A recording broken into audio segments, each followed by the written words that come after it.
तो भाई लोग थंबनेल देख के तो पता चले गया होगा कि मेरा 8.5 लाख सब्सक्राइबर वाला चैनल डिलीट हो चुका है, क्योंकि सिर्फ 12 घंटों के अंदर मेरे चैनल पे 3 स्ट्राइक्स मारी गई। और शायद तुम्हें जानकर हैरानी होगी, पर ये स्ट्राइक मारने वाला और कोई नहीं बल्कि वीरू भाई है। और क्यों? लालच और जलन की वजह से। पर आखिर ऐसा क्या हो गया कि जिस कालू के आते ही उसका चैनल रॉकेट की तरह उड़ने लगा, आज उसी कालू के चैनल पे 3 स्ट्राइक्स पड़वा के चैनल डिलीट करवा दिया गया। तो चलो तुमको सब कुछ एकदम अच्छे से एक्सप्लेन करता हूँ, उसके बाद ये आप लोग तय करोगे कि कौन सही है और कौन गलत। तो मैं एकदम शुरू से शुरू करता हूँ। तो ये बात है आज से 5 महीने पहले की, जब वीरू भाई के चैनल पे लगभग 70,000 के करीब सब्सक्राइबर्स थे और वो 70,000 सब्सक्राइबर्स करने में उसे 3 साल लग गए थे। और उसी टाइम में उसकी वीडियो बनवाने के लिए पहली बार गया था और तभी मुझे कालू का रोल दिया गया था। और वो वीडियो और कोई नहीं बल्कि कालू एज अ राइस्टार वाली वीडियो थी। अब देखो, कालू का जो कैरेक्टर है वो मेरे आने से पहले से ही वीरू के वीडियो में था, बट कभी कोई कालू बनता था तो कभी कोई और कालू का ड्रेसअप भी हमेशा अलग ही होता था। बट जो मैंने पहना वो इतिहास बन गया, और ये बात तुम्हें भी पता है, क्योंकि वो वीडियो सिर्फ 24 घंटे के अंदर मिलियन क्रॉस कर चुकी थी। और वो वीडियो ऑडियंस को इतना ज्यादा अच्छा लगा कि बस 2 से 3 दिनों में 70,000 से 1 लाख सब्सक्राइबर कंप्लीट हो गए। तो अब क्या, कालू का जो कैरेक्टर था वो फिक्स हो गया। और उसके बाद वो अपने लगभग हर एक वीडियो में कालू को रखता ही रखता था और अभी भी रखता है। उसके बाद कालू एज अ राइस्टार पार्ट 1 से लेकर पार्ट 5 तक उसके लगभग 3-4 लाख सब्सक्राइबर कंप्लीट हो चुके थे। उसके बाद उसकी हर वीडियोस मिलियन में जाने लगी, क्योंकि हर वीडियो में कालू यानी मैं होता ही होता था। और ये बात आप लोग अच्छे से जानते हो कि हर कोई कालू यानी मेरी वजह से ही वीडियो देखना पसंद करता था। तो अब मेन कहानी स्टार्ट हुई यहाँ से। वीरू वनम को तो आप सभी जानते ही होंगे, जो कि बहुत पहले से ही वीरू भाई के वीडियो में रहता है। अब क्योंकि वीरू भाई का चैनल बहुत ही ज्यादा ट्रेंडिंग में चल रहा था और उसके हर एक वीडियो में मैं तो होता ही था, पर साथ ही वीरू वनम भी होता था। और यहाँ वीरू वनम की वॉइस खुद की होती थी, इसलिए मैंने सजेस्ट किया कि भाई तुम भी वीरू भाई जैसा वीडियो बनाओ। अब ऐसा भी नहीं था कि वीरू वनम पहले से वीडियो नहीं बनाता था, लेकिन शायद आपको पता ना हो, पर वीरू वनम पहले से फ्री फायर की फैक्ट की वीडियोस बनाता था और तब उसके 2.5 लाख के करीब सब्सक्राइबर्स थे, लेकिन व्यूज बहुत ही बेकार आते थे। इसलिए मैंने उसे कहा कि भाई तुम्हारे व्यूज भी नहीं आते और तुम इधर फेमस भी हो, तो अब तुम अपना कंटेंट चेंज कर दो और तुम भी वीरू भाई जैसा वीडियो बनाओ। और कुछ ही दिनों बाद से उसने वीरू भाई जैसा कंटेंट बनाना स्टार्ट कर दिया। शुरू में तो उसे कोई खास रिस्पांस नहीं मिला, बट कुछ दिनों बाद से उसका भी वीडियो लाख में जाने लगा। तो फिर मेरे दिमाग में भी आया कि चलो कालू का यानी खुद का ऑफिशियल चैनल खोलते हैं। अब देखो, चैनल ओपन तो कर लिया था, बट मेरे सामने एक प्रॉब्लम आ चुकी थी। वीरू वनम का वॉइस तो खुद का होता था, इसलिए वो अपना स्क्रिप्ट बना सकता था, बट मेरी जो वॉइस होती थी वो असल में वीरू की ही वॉइस है। और शायद ये बात आप में से बहुत कम लोग ही जानते होंगे। तो अब अगर मैं खुद की स्क्रिप्ट बनाता तो कालू और वीरू की दोनों की वॉइस मुझे वीरू से मांगनी पड़ती, वो भी रोज रोज। लेकिन वीरू भाई उस टाइम अपनी वीडियोस में तो बिजी रहता ही था और साथ ही वीरू वनम को भी वॉइस देते रहता था, इसलिए मुझे उससे वॉइस मांगना ठीक नहीं लगा, क्योंकि वीरू भाई उस टाइम अपना और वीरू वनम का कंटेंट के लिए वॉइस तो देता ही था और साथ ही जॉब भी करता था। तो फिर मैंने वीरू भाई से कहा मैं तुम्हारा स्क्रिप्ट डाउनलोड करके उसे अपने तरफ से दिखा दिया करूंगा, और इस चीज के लिए मैंने उससे परमिशन मिली थी। तो उसने बोला था हाँ भाई यार कोई दिक्कत नहीं है, कुछ भी कर। तो मैंने भी वीडियो डालना स्टार्ट कर दिया। शुरू में तो ज्यादा से ज्यादा 1,000 व्यूज पे जाके अटक जाते थे, पर कुछ दिनों बाद से 10,000, 50,000, 1 लाख ऐसे व्यूज जाने लगे और उसके बाद हर वीडियो लाख से ऊपर ही जाता था। फिर क्या, मेरा भी चैनल एकदम रॉकेट की तरह उड़ने लगा, क्योंकि ऑडियंस को चाहिए था कालू का ऑफिशियल चैनल, जो कि मैंने उन्हें प्रोवाइड किया। और उधर यूट्यूब के साथ साथ मैंने इधर इंस्टा पेज भी बना लिया और कुछ दिनों बाद अपना इंस्टा पेज भी रन कर गया। फिर कुछ दिनों बाद मैंने एक प्रमोशन वीडियो डाली, जिसपे यूट्यूब और इंस्टा दोनों मिला के 1 मिलियन प्लस व्यूज गए थे, लेकिन प्रमोशन वाले ने मेरे साथ स्कैम कर दिया। 1 मिलियन व्यूज पे जो कि 50,000 रुपए बनने चाहिए थे, लेकिन बने थे सिर्फ 10,000। लिटरली मेरे साथ उस दिन बहुत बड़ा फ्रॉड हुआ था। फिर जब मुझे पेमेंट मिल गया तो उसके 3-4 दिनों बाद वीरू भाई का कॉल आया और वीरू भाई ने मुझसे उस दिन ये बोला कि जितने भी प्रमोशन के पैसे बने हैं उसका 50% तो मुझे दे। और ये वही दिन था जिस दिन उसने अपना असली रंग दिखाया था, क्योंकि पहली बात तो जिस दिन मैंने अपना चैनल ओपन किया था उस दिन ऐसा कोई डील नहीं हुआ था कि आगे चल के अगर कुछ अर्निंग होती है तो उसमें हमारा पार्टनरशिप रहेगा, बल्कि मैंने परमिशन लेके बस चैनल स्टार्ट कर दिया था। और अगर आप थोड़ा गौर से सोचोगे तो आपको पता चलेगा कि उसने परमिशन इसलिए दिया था क्योंकि उसे लगता था कि मैं आगे चल के कुछ नहीं कर पाऊंगा, लेकिन उसने जैसा सोचा था उसका एकदम उल्टा हुआ। मेरा चैनल लगभग उसके टक्कर में चल रहा था और इसलिए उसके मन में हुई जलन और लालच। और मेरे ख्याल से आप लोग यहाँ तक तो समझ ही गए होंगे कि कौन सही है और कौन गलत। तो जिस दिन वो मुझसे प्रमोशन वाले 50% मांगने आया था, उस टाइम उसे लग रहा था कि मुझे 50,000 के करीब रुपए मिले और मैं उससे झूठ बोल रहा हूँ कि मुझे 10,000 मिले हैं। तो यहाँ पे मैं आप लोगों को ये पहले ही क्लियर कर दूं कि जब शुरू में कोई पार्टनरशिप की डील ही नहीं हुई थी तो पैसों के मामले में झूठ बोलने का क्या मतलब बनता है। आई होप आप समझ रहे होंगे मैं क्या कहना चाहता हूँ। बट फिर भी मैंने मम्मी कसम तक खा लिया कि मुझे 10,000 रुपए ही मिले हैं, लेकिन बंदा यकीन करने को तैयार ही नहीं था। उस दिन बहुत ही ज्यादा लोचा हो गया और यहाँ तक कि वो बंदा मुझे बहुत ही ज्यादा उल्टा सीधा बोले जा रहा था। यहाँ तक कि मेरी वीडियो एडिटिंग टट्टी जैसी है और बहुत सारे ईगो हर्ट करने वाली बातें। बाकी आप लोग कमेंट में बताओ क्या मेरी एडिटिंग सच में टट्टी जैसी है। और हाँ, एडिटिंग से याद आया, ऐसा एडिटिंग करना मुझे वीरू भाई ने ही सिखाया था। वीरू वनम और मुझे दोनों को एक साथ व्हाट्सएप पे स्क्रीन शेयर करके। बट जो एडिटिंग करने में 2 से 3 घंटे लग जाते हैं वो एडिटिंग में बस 10 मिनट में सीख गया, क्योंकि मैंने उससे बस कुछ मेन पॉइंट्स पूछे और मुझे समझ में आ गया। अब ऐसा इसलिए क्योंकि मैं पहले से ही एक एडिटर एंड क्रिएटर हूँ और उसके बाद वीरू भाई ने मुझे वीडियो एडिटिंग के लिए सारे एलिमेंट्स भी दिए। बट यहाँ पे मैं आपको एक एग्जांपल देना चाहूंगा। मान लो मैंने आपको 1 घंटा टाइम देके कुछ एडिटिंग सिखा दिया और साथ ही वीडियो एडिटिंग के एलिमेंट्स भी दे दिए और फिर आप उसके बाद अपने से मेहनत करके बहुत आगे तक बढ़ गए। तो इसका मतलब क्या, अगर आप कुछ अर्निंग करते हो तो क्या मैं उसमें पार्टनरशिप मांगने आऊंगा या फिर डायरेक्ट आपके चैनल और इंस्टा का एक्सेस मांगूंगा? बिल्कुल नहीं। लेकिन वीरू भाई ने एग्जैक्ट ऐसा ही किया। जिस दिन वो मुझसे 50% मांगने आया था उस दिन बहुत लोचा हुआ, लेकिन लास्ट में हमारे ग्रुप के सभी बंदे लाइक वीरू वनम, ईगल भाई, छोटे और मैंने ये फैसला लिया कि चलो भले ही शुरू में डील नहीं होता बट फिर भी 50-50 देने के लिए मैं रेडी हूँ। उस दिन ये सब खत्म हुआ। फिर अगले दिन वीरू ने फिर से कॉल किया। उस दिन वीरू भाई मुझसे ये बोल रहा था कि भाई मुझे तुझ पे भरोसा नहीं है, तू मुझे अपना यूट्यूब और अपना इंस्टा दोनों ही लॉग इन करा। अब गाइस यहाँ पे मुझे आप लोग एक बात बताओ, जब सामने वाले बंदे को मेरे पे ट्रस्ट नहीं है तो मैं उस पे ट्रस्ट कैसे कर लूं? क्योंकि ये बात आप भी जानते हो, अगर मैं उसको अपना इंस्टा और चैनल दे देता तो वो 100% कंफर्म हैक कर लेता। अब वो ठहरा हरियाणा का और मैं ठहरा बिहार से, तो हैक होने के बाद मैं उसका क्या ही बिगाड़ लूंगा। इसलिए मैंने लॉग इन नहीं दिया और ये बात उसे खटक गई। अब मुझे ये समझ नहीं आ रही थी कि इसमें खटकने वाली बात क्या है। बस दो चीजें समझ आ रही थी, वो है लालच और जलन। आपको इसके अलावा कुछ समझ में आ रहा है तो कमेंट में बताना जरूर। बाकी अगले दिन से ही उसने अपने वीडियो में मेरे कैरेक्टर को गिराना चालू कर दिया। आपने वो वीरू भाई वर्सेस कालू भाई वाली वीडियो देखी होगी जिसमें उसने मेरे को बहुत ही गंदे तरीके से रोस्ट किया है। जिसने नहीं देखी वो दोबारा उसके चैनल में जाके देख सकता है। बाकी जिसने देखी है उसके मन में बस यही चीजें चल रही होंगी कि कालू तो बहुत बड़ा रोस्टर था, आज ये फीका कैसे पड़ गया। तो हाँ भाई, यही रीजन था मुझे गिराने के लिए। उसके बाद लगातार हर वीडियोस में मेरे से वर्सेस कराता गया सबसे, और हद तो तब पार हो गई जब उसने श्रेया से भी वर्सेस कराया, जो कि उसी के एक पुराने वीडियो में मेरे ग्रुप में आते ही श्रेया ग्रुप छोड़ के भाग जाती है। मतलब नीच हरकतों की भी हद होती है भाई। अब यहाँ पे आप लोग मुझे ये बताओ, मैं उसे अपने अर्निंग के पैसे किस बात पे शेयर करूँ? जिस दिन 50% को लेकर लोचा हुआ था उस दिन से ना ही वो मेरा कभी वीडियो बनवाने आया है और ना ही कभी उसने वॉइस दिया है, और इधर वो अपने वीडियो में मेरा क्रेज एकदम खत्म किए जा रहा है। तो अब आप बताओ मैं उसे अब किस बात पे पैसे देता? हाँ मैं मानता हूँ कालू कैरेक्टर को उसी ने फेमस किया है, उसके स्क्रिप्ट के वजह से ही मेरा ऑरा बना है, लेकिन जिस कालू की वजह से आज उसका चैनल कहाँ से कहाँ पहुँच गया, जिस कालू की वजह से ऑडियंस उसकी वीडियोस देखती थी, उसी कालू को आज वो अपने चैनल पे गिराया जा रहा है। क्यों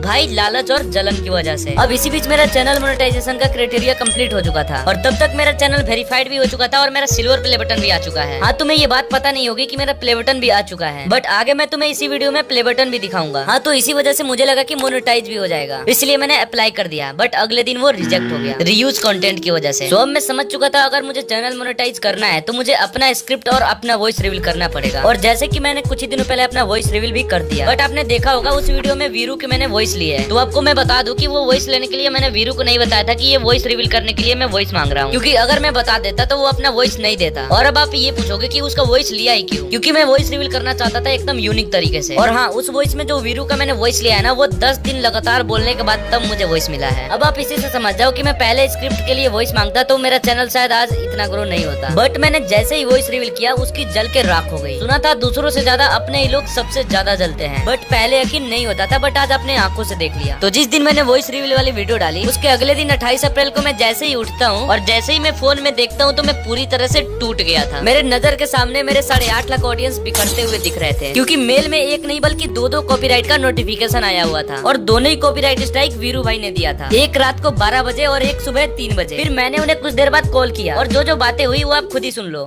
नहीं ये बताना परमिशन तेरे से लिया था कि नहीं? किस चीज का परमिशन? स्क्रिप्ट के तरह वीडियो बनाओ।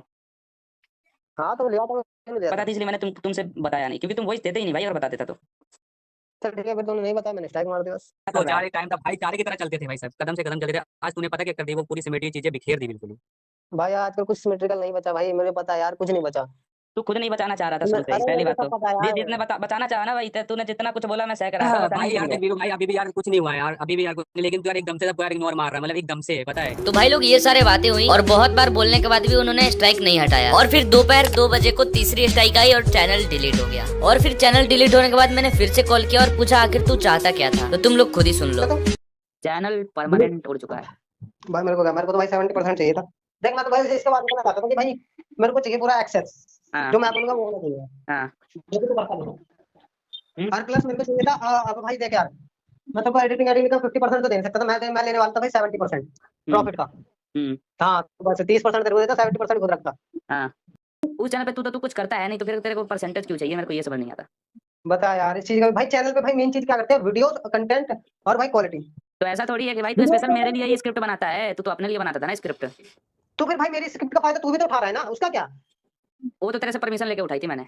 तो इसका मतलब तू तो इस तरह इंस्टा पे उठा रहा है, इस तरह तो मैं किसी की भी वीडियो दे रखा था, क्रेडिट पे दे रखा था 100%। और बात रही कॉपी करने की, तो वो तो मेरे जैसे हजारों लोग करते हैं। और यहाँ तो पे यार मेरी बात- हजारों यार वो बात यार और दूसरों में और समझा यार अपने में तू फर्क समझा होती यार। है, दूसरों में और अपने में फर्क होती है। ऐसा नहीं है कि मैं सेल्फ खुद काम करता था और तेरा नहीं करता था। वो तेरा वीडियो डालना और रिचार्ज करना एक बार कर दिया। पहले तो मान ले कालू का चैनल नहीं था, फिर भी पोस्टर वोस्टर खुद से बनवा दिया। जब बुलाए तब कुछ भी कर रहा हूँ, कुछ भी कहीं भी हूँ, फिर भी रिकॉर्ड करवाने आ गया, फिर भी भाई। यार देख सुन यार, पहले की बात अलग थी, पहले भाईचारा था, अब नहीं है। हाँ तो भाईचारा पहले तो था, भाईचारा था क्योंकि मैंने बनाए रखा था। हमारी कोई दिक्कत नहीं है, हम कुछ नहीं कर रहे हैं, जो भी किया तूने किया, वो भी लालच की वजह से। नहीं भाई, मेरी कोई गलती नहीं है, मैं कभी भाई किसी के, भाई मेरी गलती होती नहीं भाई, मैं किसी गलती है भाईचारा भाई, भाई गलती सबसे, लालच से बड़ी गलती कुछ हो ही नहीं सकती। लालच लालच बस लालच आपने पास लालच और जलन, ये चल ठीक है भाई, कोई ना भाई, आगे बढ़ो तुम, अच्छी बात है। अब ये बात बोल के मैंने कॉल काट दिया। बाकी मैंने कॉल रिकॉर्डिंग में जो बोला वो तो करता ही था। और साथ ही ये रहा अपना सिल्वर प्ले बटन, जो कि 1 लाख सब्सक्राइबर पे आया था। और देख सकते हो प्ले बटन पे नाम क्या रखा है, कालू एक्स वीरू। अब इस बात से अंदाजा लगा सकते हो कि मैं किस लेवल का भाईचारा चलाता था उससे। बाकी जो हो गया सो हो गया, बट अभी आप लोगों के लिए एक इम्पोर्टेंट बात, इतने दिनों से जो आप वीरू या फिर मेरे चैनल पे कालू की वॉइस सुन रहे हो, वो कालू की वॉइस वीरू की ही होती है। वीरू के वॉइस को +3 पिच कर देने पे वो कालू का वॉइस बन जाता है। बाकी मैं तुम्हें प्रूफ करके भी दिखा देता हूँ। तो दोस्तों फाइनली अपने Y444 ने हिंदी सीख लिया।